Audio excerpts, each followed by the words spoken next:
বন্ধুরা আজকের ভিডিওতে আমি আপনাদের দেখাবো কিভাবে আপনারা ফেসবুকের পাসওয়ার্ড চেঞ্জ করবেন। তো ফেসবুকের পাসওয়ার্ড চেঞ্জ করাটা আসলে সহজ একটা ব্যাপার, কিন্তু যারা জানে না তাদের জন্য একটা কঠিন ব্যাপার।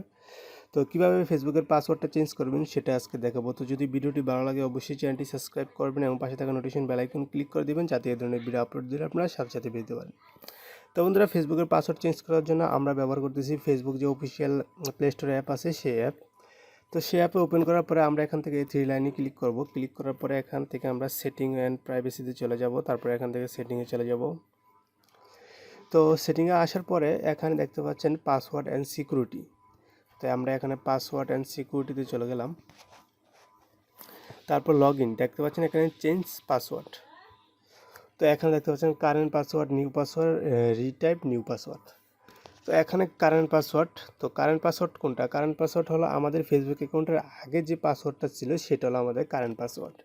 আর নিউ পাসওয়ার্ড আপনি যেটা দিবেন সেটা এখানে নিউ পাসওয়ার্ড দিবেন। নিউ পাসওয়ার্ডটা দেওয়ার পরে আবার রিটাইপ নিউ পাসওয়ার্ড, উপরে যে নিউ পাসওয়ার্ডটা দিয়েছেন নিচে আবার সেই নিউ পাসওয়ার্ডটা দিবেন। দেওয়ার পরে আপডেট পাসওয়ার্ডে ক্লিক করবেন। তো আমার কারেন্ট পাসওয়ার্ডটা আমি, অর্থাৎ আমার আগের যে পুরনো পাসওয়ার্ডটা ছিল সেটা এখন দিয়ে দিচ্ছি। তো আমার আগের পাসওয়ার্ড দেওয়ার পরে এখন আমি নিউ পাসওয়ার্ড দেবো। তো আমি কারেন্ট পাসওয়ার্ড দিলাম, তারপর নিউ পাসওয়ার্ড দিলাম, তারপর রিটাইপ নিউ পাসওয়ার্ডটা আবার দিই। এখন আপডেট পাসওয়ার্ডে ক্লিক করব।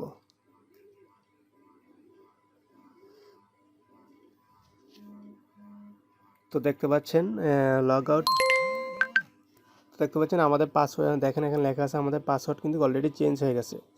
তো আপনি যদি স্টিল, এখানে দুইটা অপশন আছে দেখেন।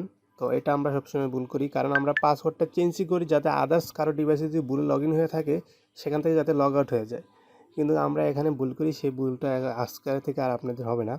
তো এখানে দেখতে পাচ্ছেন স্টার্ট লগ ইন কন্টিনিউটি, যদি আপনি এটাতে ক্লিক করে কন্টিনিউটি দেন তাহলে কিন্তু এই আপনার ফেসবুক অ্যাকাউন্টটা আগে যেই ডিভাইস বা মোবাইল ফোন অথবা পিসিতে যেগুলোতে লগ ইন আছে সেগুলোতে অটো লগ ইন থেকে যাবে।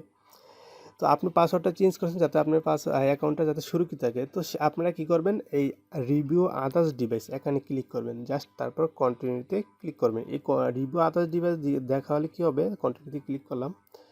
তো দেখতে পাচ্ছেন ডিভাইস অ্যাক্টিভ, শুধু আমার একটা ডিভাইসই কিন্তু আমার ফেসবুক অ্যাকাউন্টটা অ্যাক্টিভ আছে, দেখতে পাচ্ছেন। তো আমরা তো এখানে আমরা কী করবো, লগ আউট অফ অল এখানে ক্লিক করব, তারপর লগ আউট। তো দেখতে পাচ্ছেন আমাদের এই ফেসবুক অ্যাকাউন্টটা শুধু আমাদের এই ফোনটাতেই এখন লগ ইন আছে। এছাড়া আদার যে ডিভাইস আছে সব ডিভাইস কিন্তু পাসওয়ার্ড চেঞ্জ করে ফেলছি, সেই জন্য সব ডিভাইস থেকে লগ আউট হয়ে গেছে। এখন শুধু আমার এই ডিভাইসটাতে লগ ইন আছে। যদি আদার্স ওই ডিভাইসে আপনার এখন যদি আগে লগ ইন থাকতো তাহলে কিন্তু এখন ওখান থেকে লগ আউট হয়ে গেছে। শুধু এখন আপনি বর্তমানে যে পাসওয়ার্ডটা দিচ্ছেন ওই পাসওয়ার্ডটা যদি আবার দিয়ে ওখানে দিতে পারে তাহলেই আবার ওই ডিভাইসে লগ ইন হবে, এছাড়া কিন্তু হবে না। তো এই ছিল মূলত ভিডিও। তো মূলত এভাবে পাসওয়ার্ড চেঞ্জ করে আপনি ফেসবুক অ্যাকাউন্টটা সুরক্ষিত রাখতে পারেন। তো আশা করি ভিডিওটি ভালো লাগছে। ভিডিওটি ভালো লাগলে অবশ্যই চ্যানেলটি সাবস্ক্রাইব করবেন।